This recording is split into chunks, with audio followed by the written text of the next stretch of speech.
നമസ്കാരം. ഇന്ന് ആൻസർ ചെയ്യുന്നത് 14ാമത്തെ സെഷനാണ്. 14ാമത്തെ സെഷനിൽ 10 ചോദ്യങ്ങളുണ്ട്.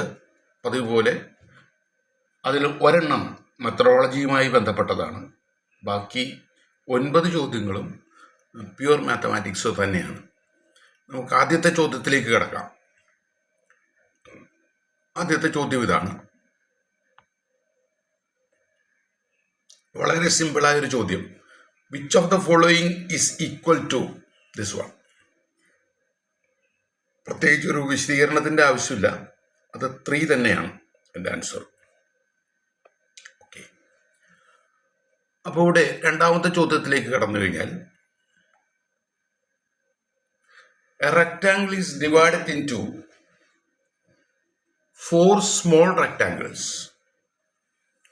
Area of these rectangles are 6, 15, 25. Area of the shaded rectangle. നമുക്കിവിടെ ഈ 6 എന്ന് പറയുന്ന സ്ക്വയർ, ഈ ഭാഗം 6 റെക്റ്റാങ്കിൾ തന്നെയാണ് 6. അവിടെ അതിൻ്റെ ലെങ്ത്ത് 2 എന്നും 3 എന്നും കാണാം. ഇവിടെ 15 ആയതുകൊണ്ട് ഇവിടെ 5 എന്ന് എഴുതാം. ഇത് 5, ഇത് 25 ആയതുകൊണ്ട് ഇവിടെ 5 എന്ന് കാണാം. അങ്ങനെയാണെങ്കിൽ ഇതിൻ്റെ ഏരിയ 10 എന്ന് കിട്ടുന്നു. വളരെ കൃത്യമായിട്ട് കിട്ടും. ഒരു കാൽക്കുലേഷൻ അല്ല, അവിടെ ഒരു ഒബ്സർവേഷനാണ് പ്രധാനപ്പെട്ടത്. രണ്ടാമത്തെ ചോദ്യത്തിലേക്ക് കിടക്കാം. ഇവിടെ ഒരു വലിയ പാരലോഗ്രാം, റോംബസ്, പാരലോഗ്രാം അല്ല, അത് റോംബസ് ആണ്. A diagram shows A shape made of 3 rhombuses joined together. Largest rhombus has perimeter 36. What is the perimeter of the whole shape? അപ്പോൾ ഇവിടെ കാണുന്ന ഈ വലിയ റോംബസിൻ്റെ പെരിമീറ്റർ 36 ആയതുകൊണ്ട് അതിൻ്റെ ഒരു സൈഡ് 9 ആണ്. പെരിമീറ്റർ 36 9 ആണ്. ഈ ഭാഗത്തെ ഞാൻ എക്സ് എന്ന് കണ്ടാൽ ഇത് 9 മൈനസ് എക്സ് ആണ്. യഥാർത്ഥത്തിൽ ഇവിടെ നോക്കൂ, 3 9s പ്ലസ് ഇവിടെ നോക്കൂ, ഈ ചെറിയ റോംബസ്, ഇവിടെ കാണുന്ന ഈ ഫ്ലാപ്പ് പോലെ ഇരിക്കുന്ന റോംബസ്, അതിന് നമുക്ക് അതിൻ്റെ പെരിമീറ്റർ 3x എന്ന് എഴുതാം. കാരണം ഈ എക്സ്, ഈ ഭാഗം ഇതിനുള്ളിലാണല്ലോ. Plus 3 into 9 minus x. Okay, ഇതിൻ്റെ 3 റോംബസ്. അപ്പോൾ ഇത് സിംപ്ലിഫൈ ചെയ്ത് കഴിയുമ്പോൾ 3x മൈനസ് 3x ക്യാൻസലായിട്ട് 54 എന്ന ആൻസർ കിട്ടും. അതാണ് ഈ കാണുന്ന 54. അടുത്ത ചോദ്യത്തിലേക്ക് കടക്കുക. Diagram shows a large square which is divided into 4 small squares. It also shows both the diagonals of the large square and the 2 diagonals of 2 smaller squares. What fraction of the area of the larger square has been shaded? നോക്കുമ്പോൾ തന്നെ നമുക്ക് മനസ്സിലാവുന്നത്, ഒരു സാധാരണ പ്രോബബിലിറ്റിയുടെ യൂണിറ്റൊക്കെ സാധാരണ പഠിപ്പിക്കുന്നവർക്ക് ഇത്തരം ചോദ്യങ്ങളൊക്കെ അവിടെ നമ്മൾ ചർച്ച ചെയ്തിട്ടുള്ളതാണ്, ജോമെട്രിക്കൽ പ്രോബബിലിറ്റിയുമായി ബന്ധപ്പെട്ട്. ഇവിടെ വേറെ വിഷയങ്ങളൊന്നുമില്ല. ഇവിടെ നമ്മളിങ്ങനെ ഇതുപോലെ ഇങ്ങനെ ഒന്ന് മനസ്സിൽ കണ്ടു കഴിഞ്ഞാൽ എത്ര ഭാഗമാണ് ഷെയ്ഡ് ചെയ്തിരിക്കുന്നത്? 4 16 16 ഉണ്ട് ഇവിടെ. 1 2 3 4 4 × 4 16. 16 എത്ര ഭാഗം ഷെയ്ഡ് ചെയ്തിരിക്കുന്നു? 1 2 3 4 5 6 പാർട്ട് ഷെയ്ഡ് ചെയ്തിരിക്കുന്നു. 3/8 എന്ന് കിട്ടും. കാരണം എല്ലാ ട്രയാങ്കിളും ഈക്വൽ ട്രയാങ്കിൾസ് ആണ് അവിടെ. അങ്ങനെ 3/8 എന്ന് നമുക്ക് എഴുതാനായിട്ട് സാധിക്കും. അടുത്തത്, to prove no rational number has square 2. To prove no natural number has square 2. No natural number has square 2. A teacher begins by assuming that it is a rational that it is a rational number and proceeds to show now this assumption is not feasible. This is an example of proof by നമ്മൾ √2 is a rational number എന്നൊക്കെ prove ചെയ്ത് പരിശീലിച്ച് നമുക്ക് കൃത്യമായിട്ടത് mathematical contradiction ആണത് ഇവിടെ ഈ apply ചെയ്തിരിക്കുന്നു prove ചെയ്യാനായിട്ട്. This is an example of proof by contradiction. ഒരു കാര്യം ആണ് എന്ന് തെളിയിക്കാനായിട്ട് അല്ല എന്ന് അസ്യൂം ചെയ്തിട്ട് ആ അസംഷൻ തെറ്റാണെന്ന് തെളിയിക്കുന്ന ഒരു പ്രോസസ്സ്. ഒരു കാര്യം ട്രൂ ആണെന്ന് തെളിയിക്കാൻ ആ കാര്യം ട്രൂ അല്ലെന്ന് അസ്യൂം ചെയ്യുന്നു, എന്നിട്ട് ആ അസംഷൻ തെറ്റാണെന്ന് തെളിയിക്കുന്നു. അതാണ് ഈ റാഷണൽ ഈ കോൺട്രഡിക്ഷൻ മെത്തേഡിൻ്റെ ഒരു സെൻസ്. ഇവിടെ ആ രീതിയാണ് ഉപയോഗിക്കുന്നത്. അടുത്തത് വാട്ട് ഈസ് എക്സ്. ഒരു ഇക്വേഷൻ തന്നിട്ട് വാട്ട് ഈസ് എക്സ്, രണ്ട് സൈഡിൽ നിന്ന് ഇതിങ്ങനെ ക്യാൻസൽ ചെയ്ത് കളഞ്ഞു കഴിഞ്ഞാൽ ഇവിടെ x is not equal to 2 എന്നുള്ളൊരു കാര്യം മനസ്സിലുണ്ട്, എന്നാലും അത് എക്സിസ്റ്റ് ചെയ്യുള്ളല്ലോ. അപ്പോൾ 7x ഉണ്ടോ -21 ഇസ് ഈക്വൽ ടു 0 ആയാൽ അപ്പോൾ എക്സ് ഇസ് ഈക്വൽ ടു 3 എന്ന് നമുക്ക് കിട്ടുന്നുണ്ട്. അടുത്തത് 4⁵ into 5⁴ is correctly calculated. When this is correctly calculated, how many digits are there in the answer? ഇത് കൃത്യമായിട്ട് കാൽക്കുലേറ്റ് ചെയ്താൽ അതിൽ ആ വലിയ നമ്പറിൽ എത്ര ഡിജിറ്റ്സ് ഉണ്ടാവും? അപ്പോൾ നമുക്ക് 4⁵ into 5⁴ എന്നത് 2�10 into 5⁴ എന്ന് എഴുതിയാൽ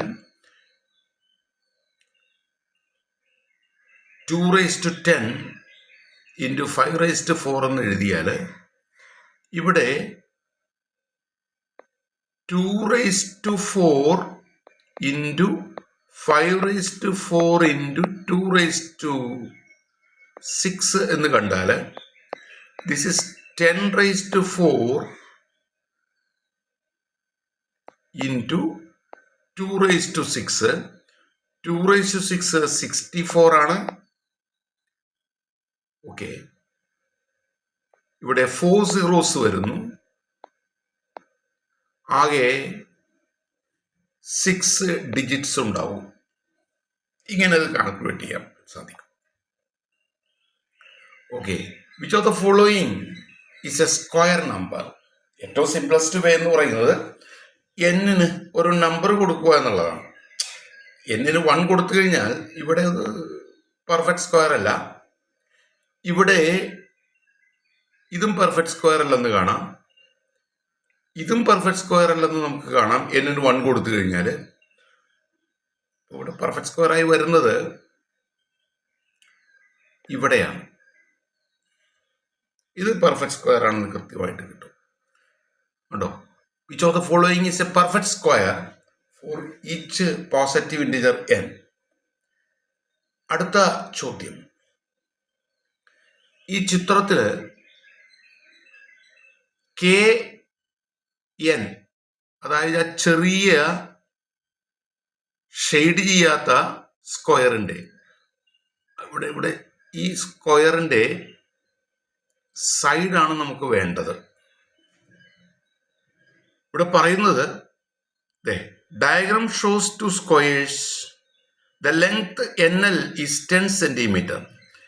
N മുതൽ L വരെയുള്ള NL is equal to 10 centimetre. Shaded പാർട്ടിൻ്റെ ഏരിയ 62 ആണ്. What is KL? ഇതാണ് വളരെ സിമ്പിളായിട്ടൊരു പൈത്തഗോറസ് തിയറം നമ്മൾ മനസ്സിൽ കണ്ടു കഴിഞ്ഞാൽ വളരെ കൃത്യമായിട്ട് അത് കിട്ടുമത്. ഓക്കെ, ഇവിടെ വലിയ സ്ക്വയറിൻ്റെ സൈഡ് എക്സ് ആണെന്നും ചെറുതിൻ്റെ സൈഡ് വൈ ആണെന്നും എടുത്താൽ x² plus y² is equal to 10² എന്ന് പറയുന്ന 100 അങ്ങനെ കിട്ടും. പിന്നെ x squared minus y squared എന്ന് പറയുന്നത് 62 കിട്ടും ഏരിയയുടെ ഡിഫറൻസ്. അങ്ങനെയാണെങ്കിൽ 2x squared is equal to 162 add ചെയ്താൽ x square is equal to 81, x is equal to 9. X 9 ആണ്. എക്സ് 9 ആണെങ്കിൽ ഇത് 10 ആണെന്ന് നമുക്കറിയാം. എക്സ് ഇസ് ഈക്വൽ ടു 9 എന്ന് കിട്ടിയാൽ നമുക്ക് ഇത് എത്രയായിരിക്കും? 19. റൂട്ട് ഓഫ് 19 എന്ന ഈ നമ്പറിലേക്ക് ഒന്ന് ആലോചിച്ച് കഴിഞ്ഞാൽ മനസ്സിലാവും. അതിൻ്റെ ലെങ്ത് റൂട്ട് ഓഫ് 19. എക്സ് എന്ന് പറയുന്നത് 9 ഇതിപ്പോൾ 10. ഇവിടെ ഒന്ന് പൈതഗോറസ് തിയറം അപ്ലൈ ചെയ്താൽ 10 square minus 9 square is equal to y square. Y is equal to root of 19 എന്ന് കിട്ടും. അടുത്ത 10ാമത്തെ ചോദ്യം. ഇത് ഒന്ന് കുറച്ച് ആലോചിക്കേണ്ട ഒരു ചോദ്യമാണത്. ഇത് മാത്രമാണ് ഇതിനകത്തൊരു തോട്ട് പ്രൊവോക്കിംഗ് ആയിട്ടുള്ള, കുറച്ച് ആലോചിച്ചെടുക്കേണ്ട ഒരു ചോദ്യം. X and y are positive integers such that 1 by x plus 1 by y is equal 1 by 20. The maximum possible value of y. Yക്ക് കിട്ടാവുന്ന ഏറ്റവും വലിയ വാല്യൂ എത്രയാണെന്നുള്ളതാണ് ചോദ്യം. Yക്ക് കിട്ടാവുന്ന ഏറ്റവും വലിയ വാല്യൂ എത്രയാണെന്നാണ് നമ്മുടെ question. 1 by x plus 1 by y is equal to 1 by 20. ഇതിൽ നിന്ന് നമുക്ക് y is equal to 20x by x minus 20 എന്ന് എഴുതാം. y is equal to 20x by x minus 20 എന്ന് എഴുതാനായിട്ട് സാധിക്കും. ഓക്കെ, ഇത് വളരെ സിമ്പിളാണ്. നമുക്ക് maximum value of what is the maximum value of y എന്നുള്ള സിംപ്ലിഫിക്കേഷൻ 2-3 തരത്തിൽ പലതരത്തിൽ ചെയ്യാൻ സാധിക്കുമല്ലോ. ഇപ്പോൾ കാൽക്കുലസിലുള്ള മാക്സിമൈസേഷൻ എന്നുള്ള പ്രോസസ്സ് ഉപയോഗിക്കാം ഇവിടെ. പക്ഷെ നമ്മളൊരു സാധാരണ ആൾജിബ്രിക് രീതി ഉപയോഗിക്കുകയാണെങ്കിൽ ജസ്റ്റ് ഇവിടെ ഒരു 20 ആഡ് ചെയ്താൽ 20 plus 20x by x minus 20 minus 20 ഇങ്ങനെ ഇടുന്നു. എന്നിട്ട് അതൊന്ന് സിംപ്ലിഫൈ ചെയ്യാൻ ശ്രമിച്ചു കഴിഞ്ഞാൽ നമുക്കിവിടെ കിട്ടുന്ന 20 പ്ലസ് ഈ ഭാഗം സിംപ്ലിഫൈ ചെയ്താൽ 20 പ്ലസ് എത്ര 20x ഈ ഭാഗം ഉണ്ടല്ലോ, ഇത് സിംപ്ലിഫൈ ചെയ്ത് കഴിഞ്ഞാൽ എന്ത് വരും? 20x minus 20x plus 20 400 by x minus 20 എന്നതിലേക്ക് എത്തും. കണ്ടോ, 400 ബൈ എക്സ് മൈനസ് 20 എന്നതിലേക്ക് നമ്മൾ എത്തിക്കാനായിട്ട് സാധിക്കും. അപ്പം അതൊന്ന് കൃത്യമായിട്ടൊന്നും കൂടി ഒന്ന് മനസ്സിലാക്കിയെടുക്കുക.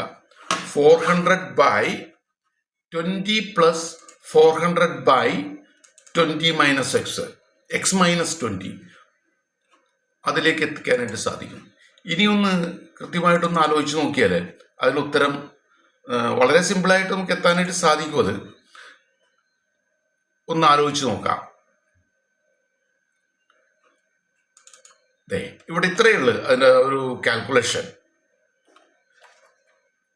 വൈ മാക്സിമം ആകണമെങ്കിൽ എന്തായിരിക്കണം?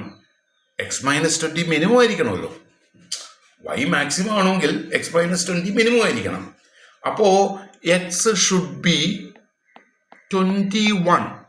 20 വന്നാൽ അവിടെ താഴെ 0 ആയി പോകില്ലേ? 21. അപ്പോൾ x is 21. therefore y is equal to 420. ഈ ഒരു ലോജിക്കിലൂടെ നമുക്ക് ഉത്തരം എത്താനായിട്ട് സാധിക്കും. 420 ഓപ്ഷൻ ഉണ്ട് അവിടെ. കറക്റ്റായിട്ട് കാൽക്കുലസ് ഉപയോഗിക്കാം. എന്നാലും നമ്മൾ ഇത് കുറച്ചും കൂടി കംഫർട്ടബിൾ ആയിട്ടുള്ള, വളരെ ഈസി ആയിട്ട് നമുക്ക് മനസ്സിലാക്കാൻ പറ്റുന്ന ഒരു കാര്യമാണത്. ഇവിടെ ഒരു സബ്സ്റ്റിറ്റ്യൂഷൻ ഉള്ളത് ശരിക്കും. ഓക്കെ, നന്ദി.